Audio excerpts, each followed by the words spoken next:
Hello and welcome back, everybody. In this video, I'm going to be talking about something a little bit different, although I've talked a little bit about it in previous videos, which is about becoming clear, about having proper vision, let's just put it that way. And that's very connected to perception, right? I want to just say that we are often very confused on many things.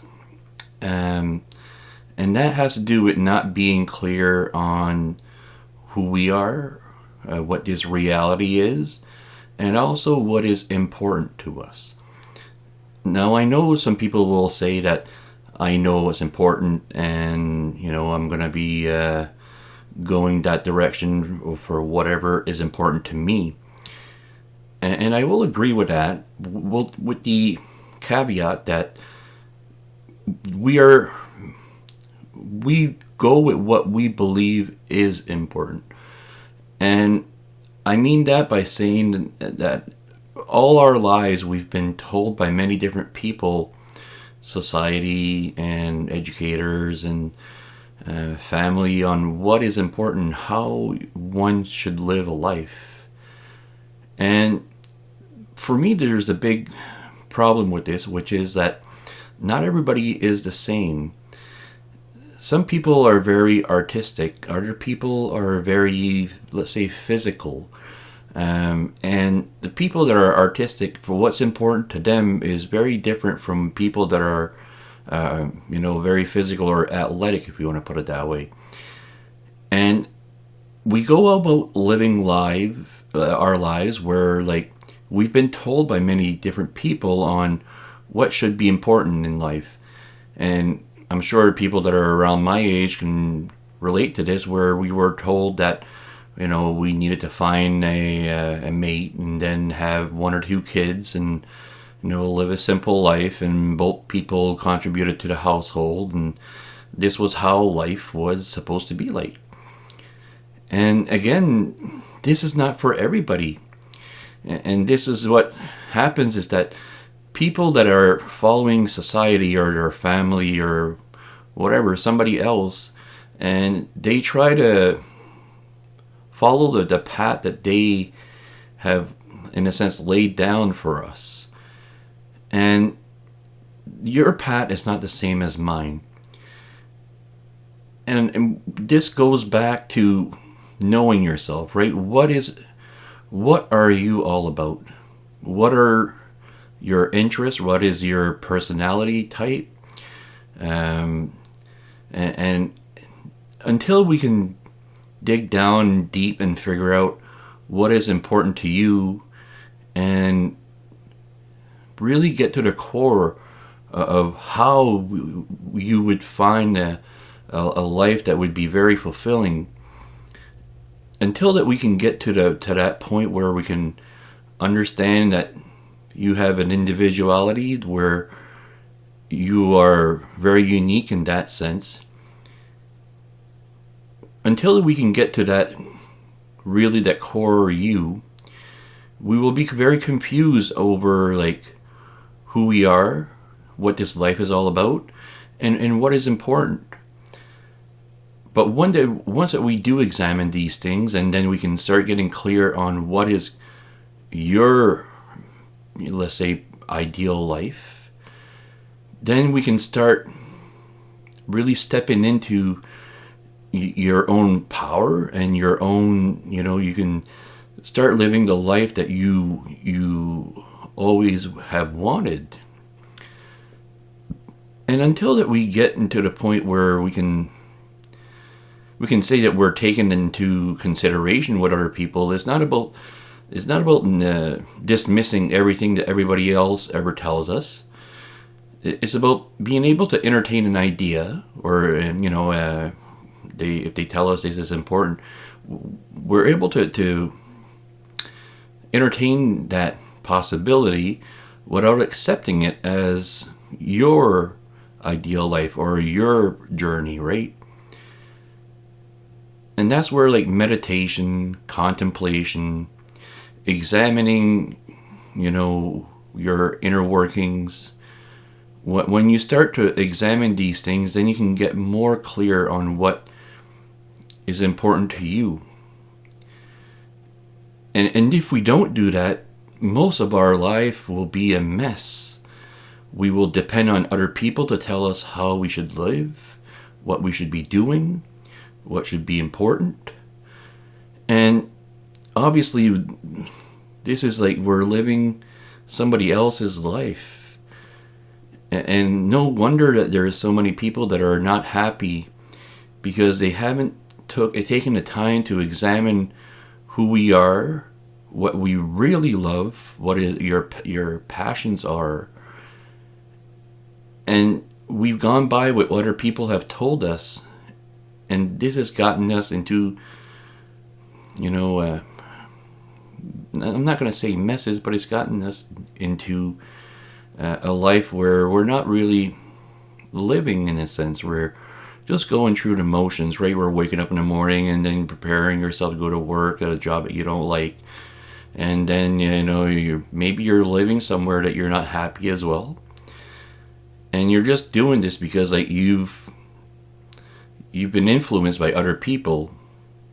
And what other people, for them, what they found it was important is not necessarily what's important to you, right?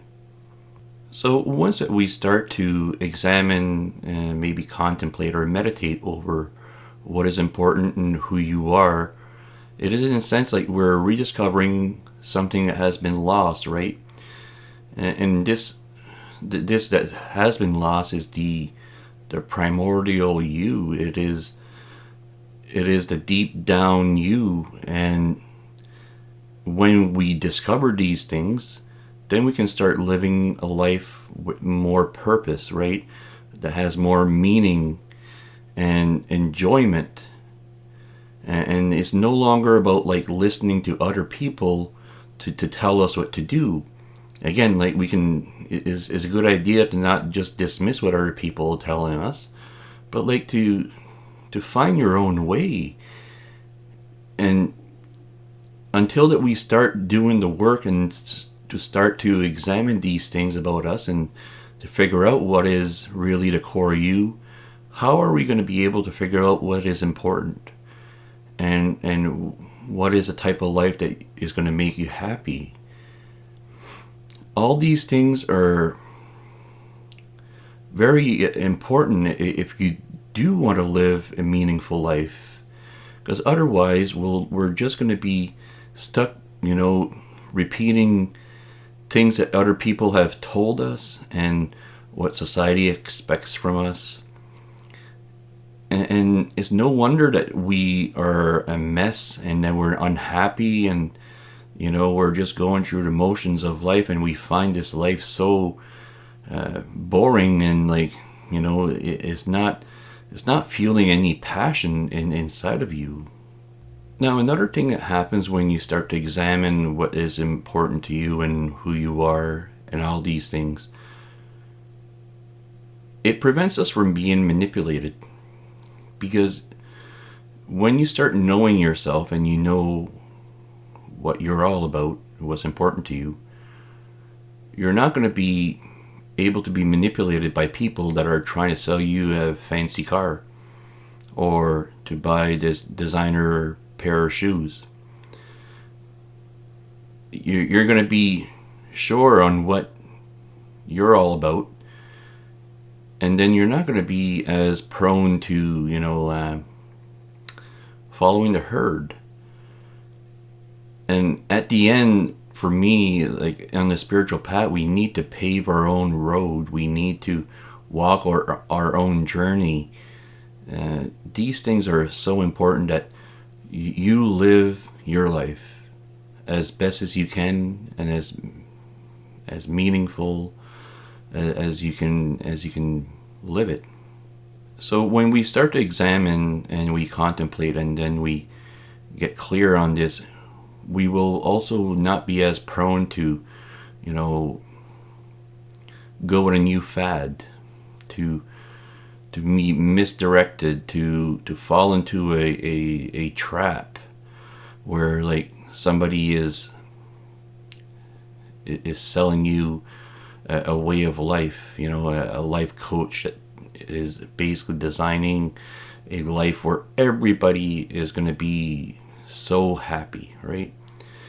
And you're not going to be as prone to fall for these things, because in a sense you don't need a life coach anymore. You don't need a guru, you don't need a healer, you don't need a guide.